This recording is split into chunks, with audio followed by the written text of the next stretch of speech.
Hello and welcome to season 4 of the Corgi Town USA podcast. We are a podcast for pets and their people. We are pet, dog, and corgi centric. In my lap is Chuckles, our spokescorg, and with me always. Hi, I'm Catherine, and at my side is Digby, the doof, my little boy. Next to Digby is Booger, somewhere around Warding here, off his advances. warding off his advances. Although she was just sniffing him before. Yeah, okay. it was weird. He's been working on her. He's I been guess. working it. And somewhere in here is Mortimer. Mortimer Barnabas is under my feet. I feel him. And of course Hammer has nothing to do with us. He's snoozing. He's snoozing. Yes. Well, if you are new here, hi, welcome. Thank you Welcome. for joining us. We are here to help you enhance your life with your corgi, your dog, what that looks like to live with puppies, and the best we can do to make their lives the best and our lives with them the best. Tips and tricks, and we bring on pawrents. We also have a fun creator series in which we interview creators that make corgi adjacent type creations. Yes, indeed. And so we just have a lot of fun doing this. And by you liking and subscribing and joining us, we can keep going.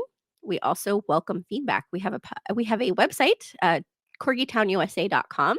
Feel free to go in there and fill out an intake form if there's a subject you would like to hear about. We are open to your suggestions. Absolutely. And thanks for joining us. And everything corgi. We always say the creator series, and we talk about traveling.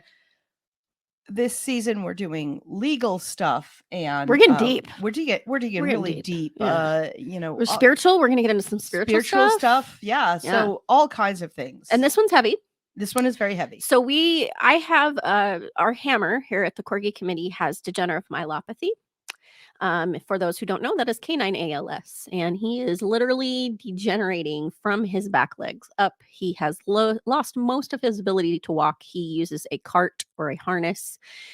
And DM is just one of the many unfortunate conditions that can shorten our dog's life and our dog's quality of life. So what we wanted to talk about today was, when is it time? Yeah. We have this beautiful ability to let our pets go humanely and peacefully. We get that control. We don't have that with our people. No, but we do. We do legally, Cat. Goodness gracious. No, I'm talking legally. In like one or two states, right? No. Hospice.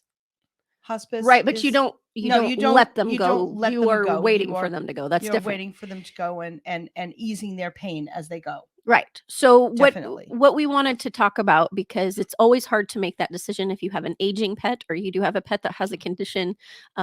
What does that look like? Of course, you as the pawrent are the only one who can really make that decision. Yes. But we wanted to get our beloved Dr. John Waterhouse back.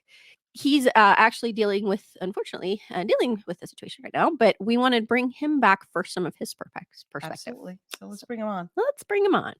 Hello, ladies. Dr. John, welcome. Welcome back. Thank you. Always a pleasure to be here. Thank you. Yeah, we're excited to be into season 4 now. And as Kat mentioned, we're getting deep. We're getting into some heavy stuff. Yes. And this will be very deep as well. Yeah, there'll probably be some tears today. For sure. So I want to kind of get started with ask you, as in your medical professional opinion, and also as being a pawrent yourself, Dr. John. Do you think the determination when we're talking about I hate to use the E word, euthanasia, but saying goodbye in a controlled way, what does the determination change if you're considering something a chronic or degenerative condition, old age, depending upon what you're dealing with? Do you think that kind of changes the approach? I think it does. And really, we've got to think of, when we're talking about end of life or euthanasia, the big E word, I break things down into here we go. I've just got a friend just came in, flew in from outside. So let's throw him up there. But when we talk about euthanasia, I break it down into acute and long-term or chronic. So acute may be something that happens, a trauma, hit by a car, something that happens medically suddenly that we have to make a decision about quality of life. Yep. Then I talk about euthanasia as, do you want to come up? No? Euthanasia then as quality of life, old age, degenerative myelopathy, more chronic diseases that take place that we know now over a longer period of time that we have options to make, things that can change and things that we can do. So when I'm talking about end of life conversations with my clients, I break it down into the two. The ones that there's pain, there's life-threatening circumstances, there's trauma, those type of things that really we have the hard conversation now. And then things like degenerative myelopathy, where we know that we have a 1.5 to 6 month window where we're going to have this conversation Yeah. and setting up. I have my personal pet, you said in the introduction, has something called hemangiosarcoma.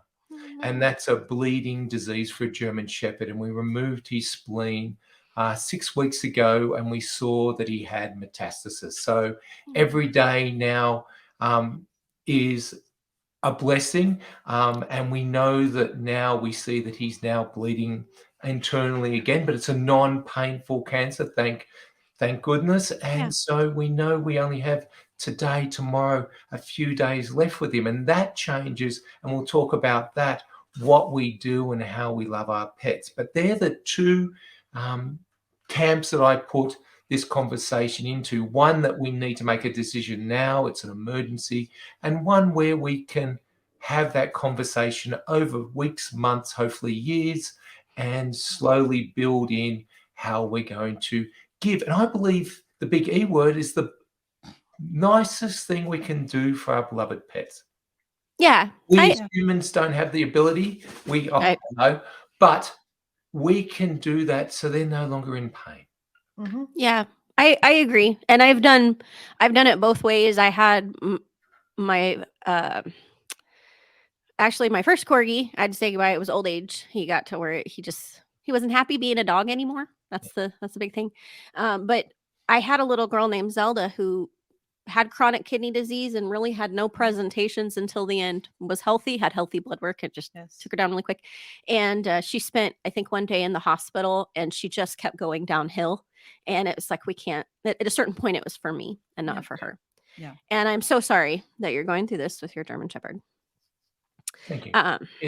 They're not with us long enough. No, and never. On the same day, and this is what we'll talk about, the same day that we took our German Shepherd to surgery, we had a 20-year-old cat as well, and we said goodbye to her, and that was a medical emergency compared to a chronic condition. So in the last 6 weeks, have experienced both scenarios. Goodness gracious, compounded. I'm so sorry. So this is quite apt, the conversation we're having today, because personally I'm going through both. I've been through both scenarios in the last 6 weeks, but also it's giving a roadmap, planning. And if you plan, the level of anxiety goes down, and especially with degenerative myelopathy, that your anxiety level is up here to start with. And that's what we're all about, is building a road plan that you follow so that your anxiety levels come down and you know what is going on. Take some control back, a little bit of control back that way. Because this is the disease that you have no control over, and you feel very helpless. And actually, I do what I do because my wife had a Belgian Malinois called Tova, and 25 years ago, she had degenerative myelopathy. And we're both veterinarians, and we didn't know what to do. There was very little known, but this disease has only been known for 35 years. And so I do what I do today, so my clients, and especially my patients, never have to go through what we went through with Tova. Yeah. Oh, well, we appreciate the work you're doing. Absolutely.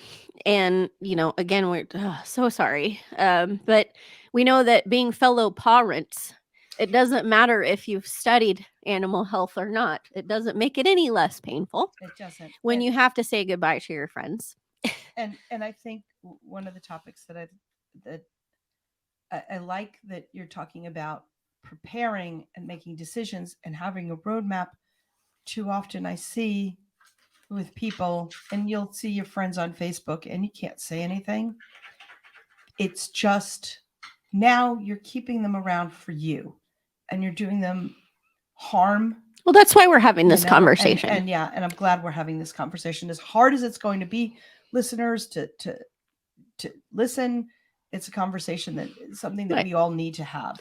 Well, and there is, and that we don't want to put that on any parents because I think we question ourselves as well. And I feel like as a parent, ultimately you make that decision. And Yep. so this is sort of a roadmap to a perspective on how to help kind of guide us through it. So what I want to continue with, Dr. John, is what would you tell parents questioning themselves? Because we all do. Yes. And that is 2020 is the thing that keeps you up at night. It is. There is never a right or a wrong answer. Right. And Yes. as long as your pet is comfortable, safe, eating, drinking, and not in pain, then they're my benchmarks. And we'll talk about benchmarks, but really, people should not tell you when the time. As a professional, it is not my job and to tell my clients when is time, unless it's a medical emergency in the first category. Right. In the second category, I give it's all about information. It's about training. It's about giving a roadmap to follow. So you can be watching as you go along the journey and say, now may be the time, or now may be the time when certain things are happening and certain things are changing. I know with my my wife's dog, Tova, we took her right to the end. I break it down to 5 stages, DM, and we took her to stage 5 because we're both veterinarians. Tova came to the clinic every day. She sat behind the reception desk. We had veterinary staff that were expressing her bladder, looking after it. She said hello to clients. She had a great quality of life up to the end. But other people have different benchmarks. It's how you can manage your pet. And so when we talk about the top 5 things, it's building in that roadblock. But I say to my clients, because then people say, I left it too long. And that is the most common thing that I hear.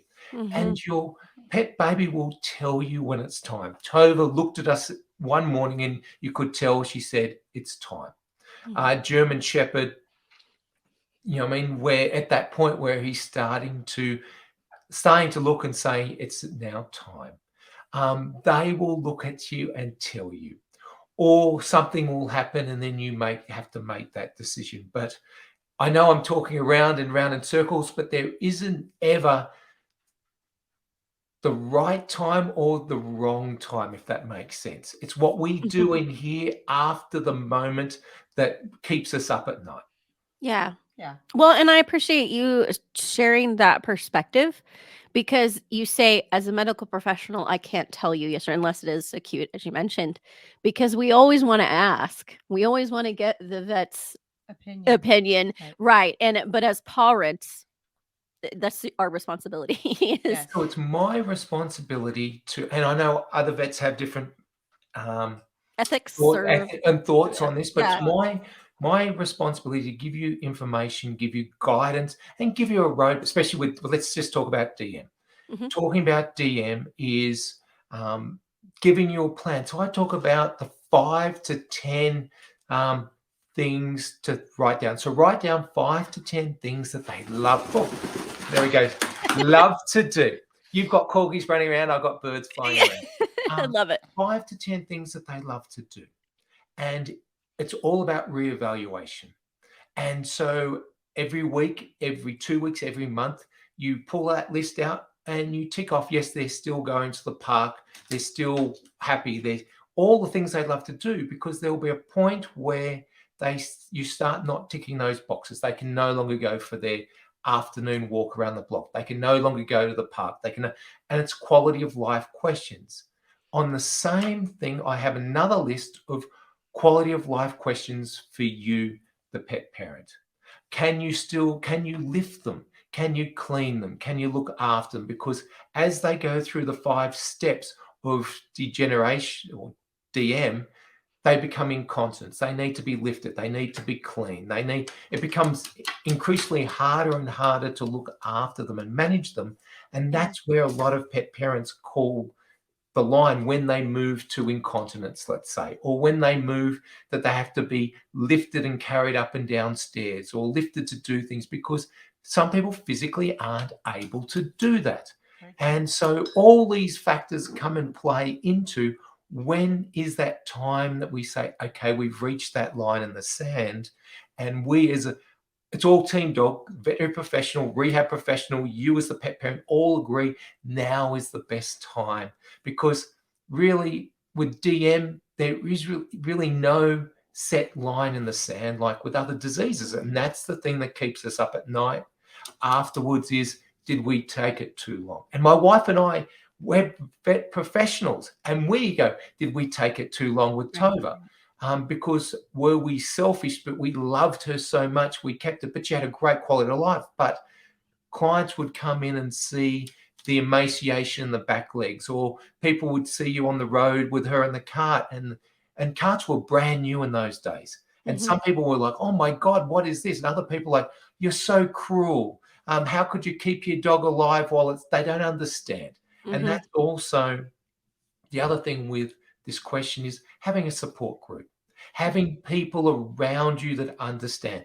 This platform that you girls are doing is fantastic because you're building a community and support, because there was nothing out there. And when people stop you in the street and scream at you how irresponsible you are and how evil you are, it hurts you inside yourself.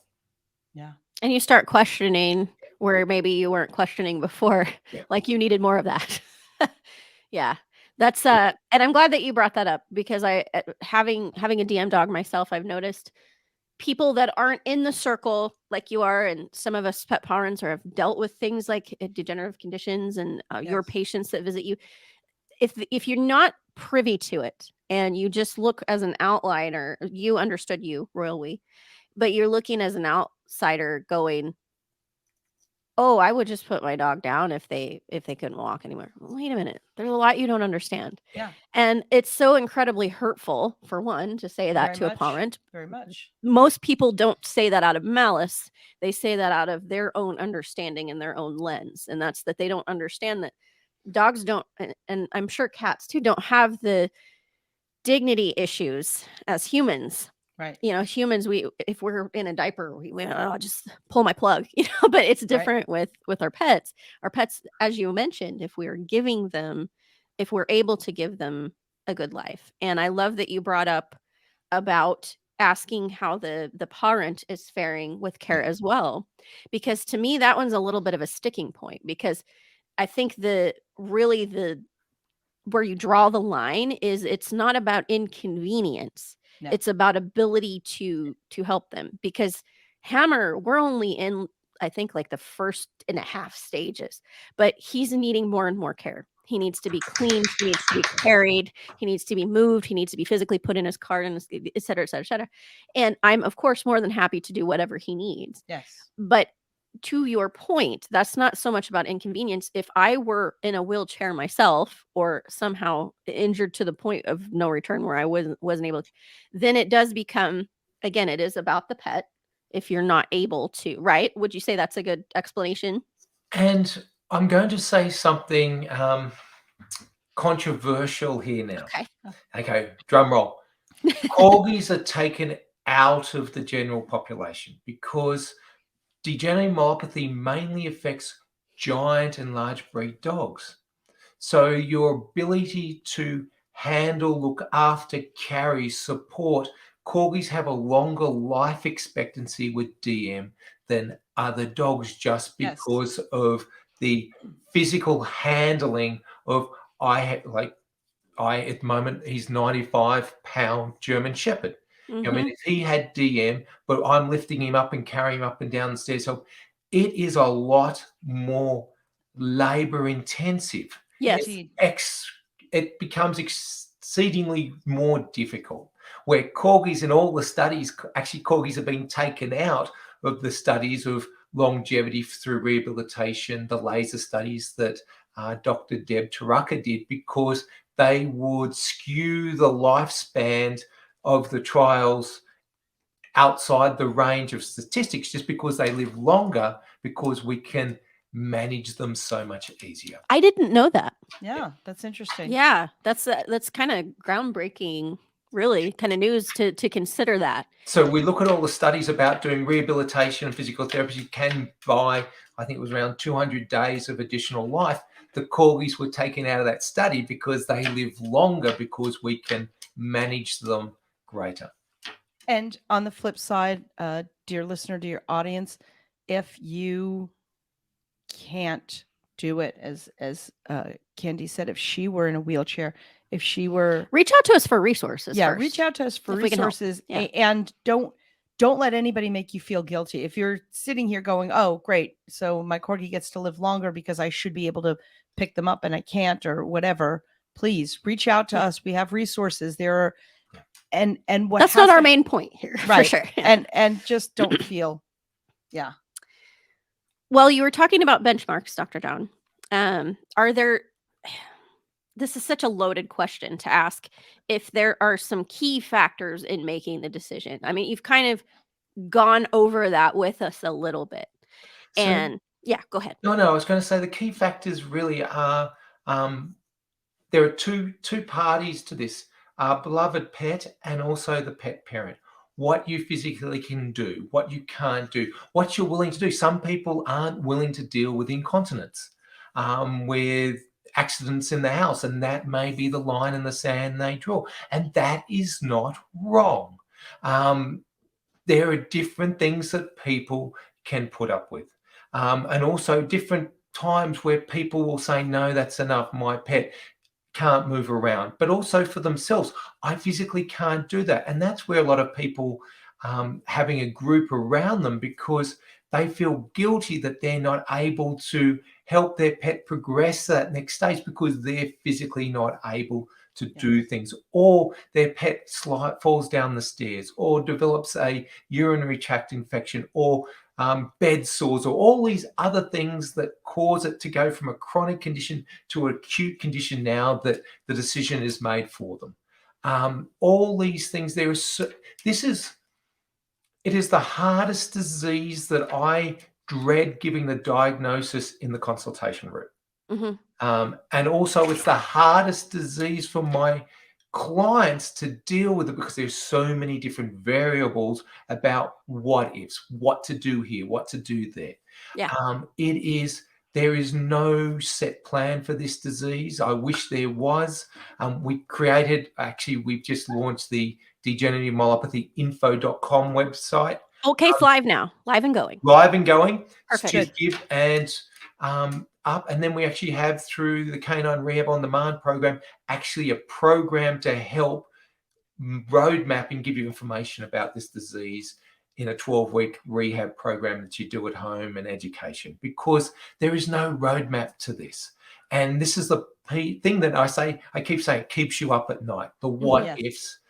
This disease is full of minefields of what if.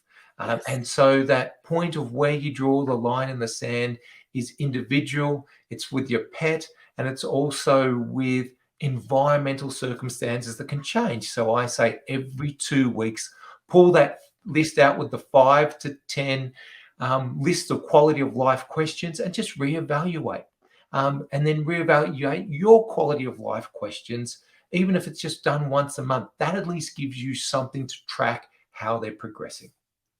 Yeah, and you see it, you kind of see it physically. It's like making a list of checks and balances. Right. Gives you an added perspective. You on see that. it physically. Yeah. Knowing firsthand, you see them change physically as they go through the 5 different stages. Most people will elect to euthanize in stage 3 to stage 4 when they're becoming incontinent, when they're now longer able to move, when they're in a cart, because they're now developing sores. They're developing things that are medically harder for them to manage, and that's usually where things happen. And then they move into the acute phase, where we as veterinary professionals say, okay, something happened here. Let's talk about this. That's usually where we see between stage 3 and stage 4, and then stage 4 to 5. Very few people go into stage 5 because that's when it's starting to ascend to the front limbs, and they're having problems walking and things like that. and you need to have express their bladder and do other things that more if you're of a medical nature that we could do. So we were selfish because we had the tools, the resources, and the expertise to be able to keep Tova going longer in a safe, happy environment. Mm-hmm. That's key. Yeah. Safe, happy environment. Yeah. Well, and we talk a lot about DM because it's a very big concern. It kind of across a few different conditions. So with DM, I know there are things like when you said they're down in the front, they can't get water anymore, so they can't be left alone for very long at a time because they need assistance with everything. So that's kind of fits along one of those key factors with you. But one of the experiences I had, well, I don't want to say it's experience, I guess it was more hearsay, but one of the instances I learned of that kind of spurred this conversation why I wanted to talk about this is someone in the community that had a DM corgi. Right. Once it goes up so far, it starts shutting down their circulatory system and they can suffocate. And that's what, to me, I really don't want to do that. I really don't want to get to that state. But they But- don't get to that state overnight. And that's Right. the good thing. It shuts down the diaphragm. So it's actually degeneration of the nerves and the spinal cord. And I heard a great example of this. It's the SOD1 gene's all about picking up free radicals, and it is your scavenger gene. And the mutated gene doesn't do that. So the spinal cord gets attacked.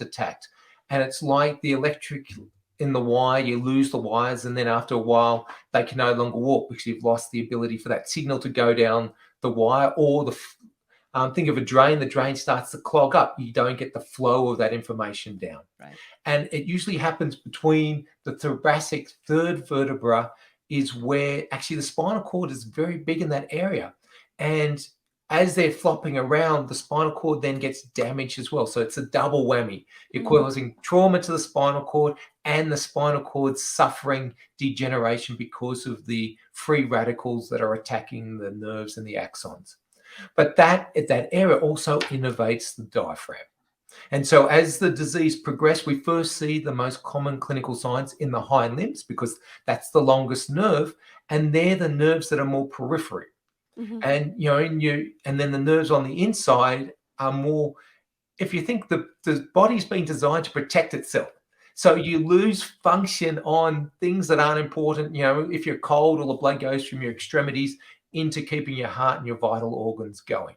The same thing with the nervous system. So we see in the rear legs first, then they lose the ability and it ascends up until it affects the diaphragm, and really they asphyxiate from this disease. But it never it doesn't happen overnight. This is happening over weeks to months. You slowly see them starting to lose forward, them starting to breathe heavier.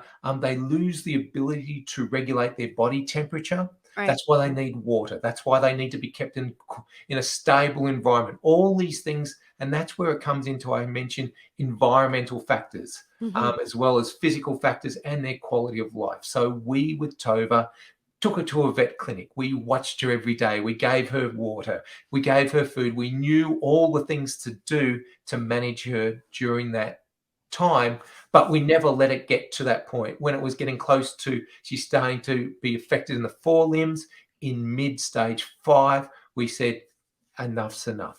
And that was the line in the sand that we had.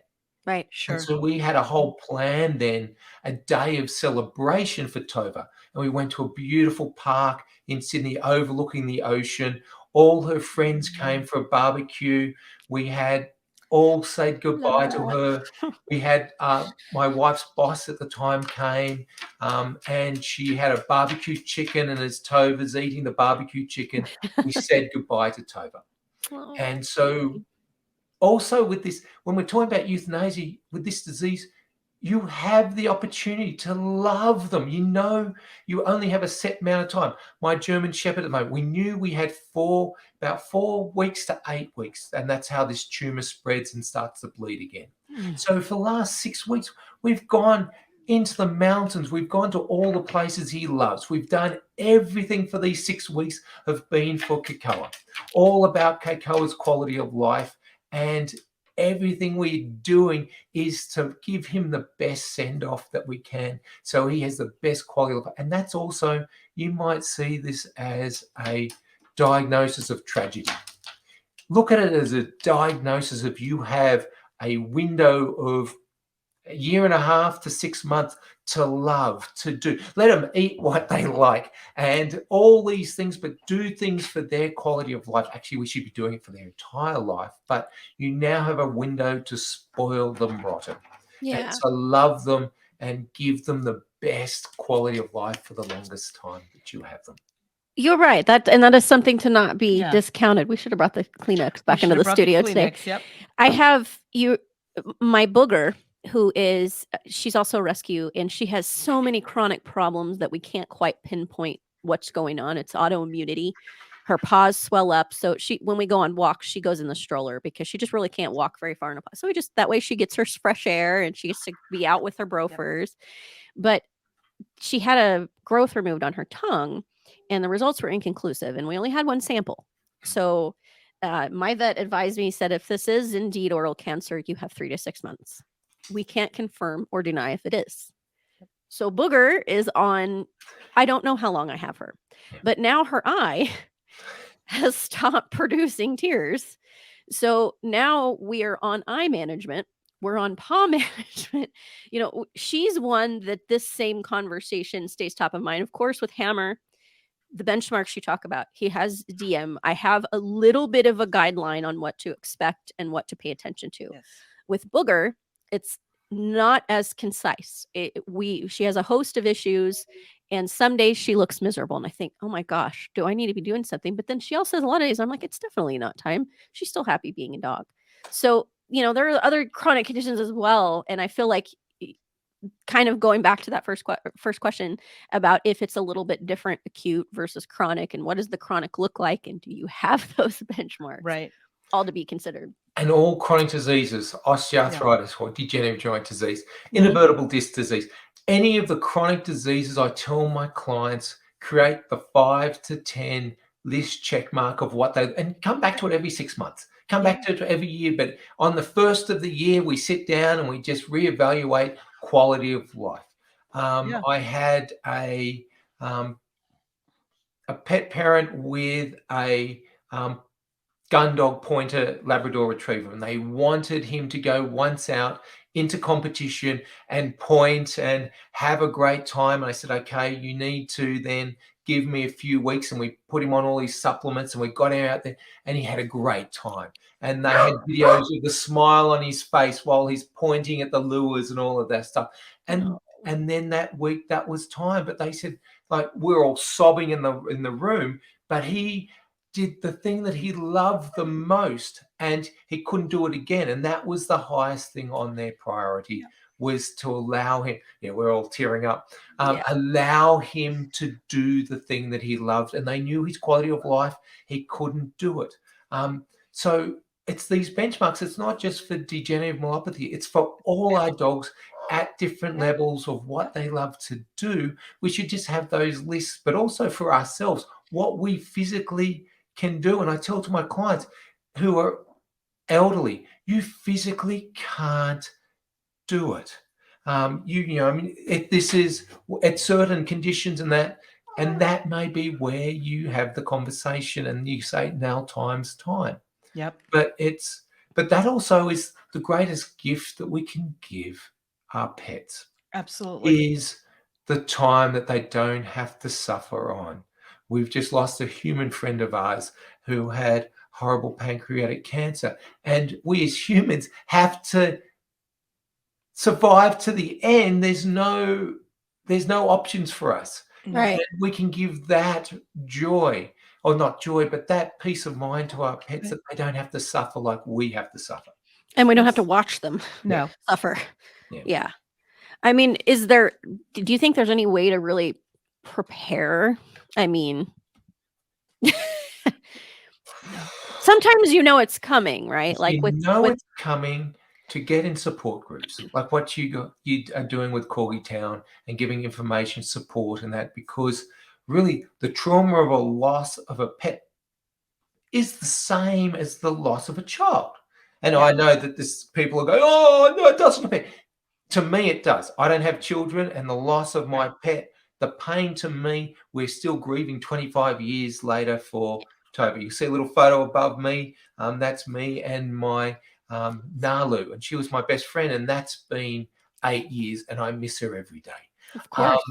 It is the same. There are support groups. Having support groups to help you navigate that roadmap, having people who understand what you're going at. When people scream at you at the park, or Yes. people on the side, people are cruel because they don't understand, and they give their advice from ignorance, not education.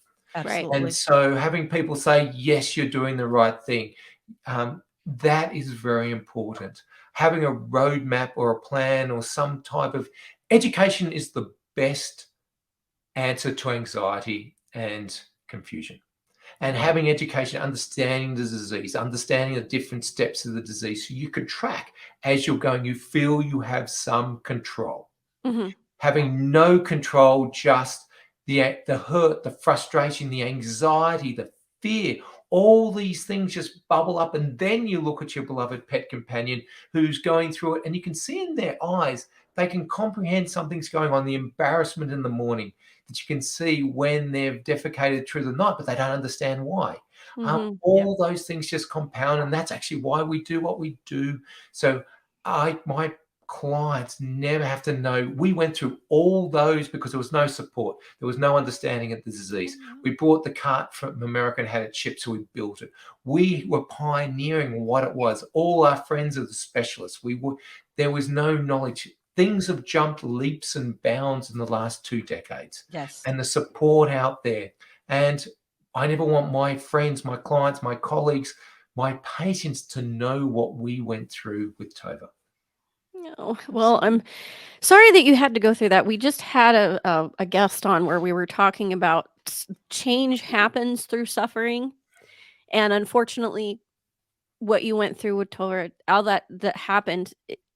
I'm sorry that you had to suffer. You've learned. You're bringing your knowledge to us Yes. and bringing you. knowledge to others and helping. And that's kind of that unfortunate but delicate balance in life.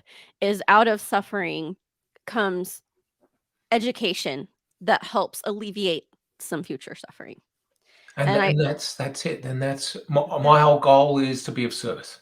Everything I do is for our clients, my profession, but most importantly for our patients, and to leave the world a better place than it was before we got here. And so I've dedicated the last 12 years of study, research, and training here in the United States to be able to put out, like we've just launched the degenerative myopathy info.com, because I got sick and tired of seeing social media, all this misinformation on Google. And I said, I'm going to build the website with the latest information, resources, training, and information so people can come and understand what it is and at least get a roadmap and a plan of how to deal with their beloved pet companion during this horrible time, and themselves, because we have to look after ourselves first. And that's the hardest thing we have to tell our clients is you got to look after yourself. And if it means that you have to do end of life or euthanasia because you have to look after yourself first, that's okay too. That's okay. Yeah. No, we appreciate you saying that, and we love what you do. And thank you so much for coming on and educating us and giving us your perspective.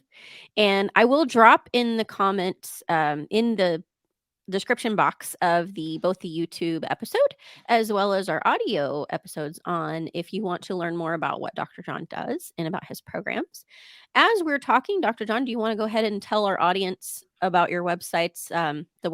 Just spell it out for those listening in case they don't have a pen or don't have access to a computer while they're listening and want to know more. So for the last 8 years, I've been training veterinarians about rehabilitation and sports medicine through the Canine Rehab Teaching Academy. That's really under our Veterinary Teaching Academy brand. With COVID, we launched Canine Rehab on Demand. You see the poster behind me, because our veterinarians around the world lost the ability to do veterinary medicine with their clients, especially in countries the anesthetic machines and respirators were taken out so they could go into human hospitals. And my students who are veterinarians asked me, could we give the teaching information to and they could supply that to their clients to do rehabilitation with their pets at home. So we launched Canine Rehab on Demand, and with that is the education part, but also then a home 12-week rehabilitation part. You ladies are too young to remember the Jane Fonda workout video series. You're I'm probably old. more I'm old. P90X girls. So following that same formula, I recorded videos, exercises, sheets you can check off both, and then looked at pharmaceuticals and nutraceuticals, nutrition, and everything to do with the top 12 most common orthopedic and disease conditions. And then we launched that onto the Canine Rehab On Demand platform. So that's it in a nutshell. And then we launched the info sites.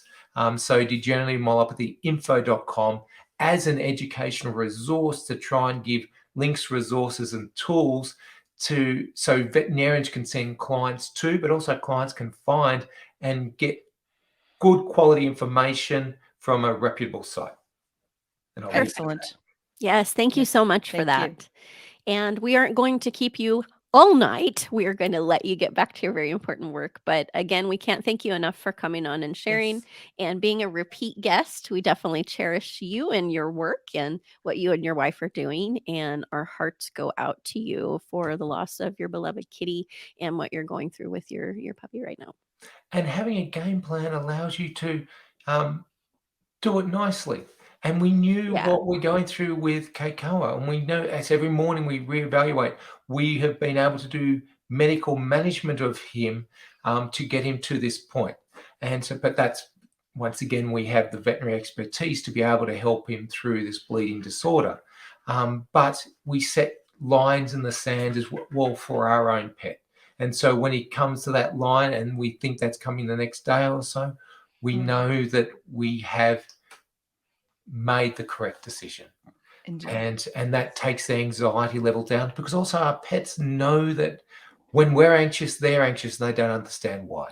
Of course. And that also compounds in the consultation room at end of life, all those things.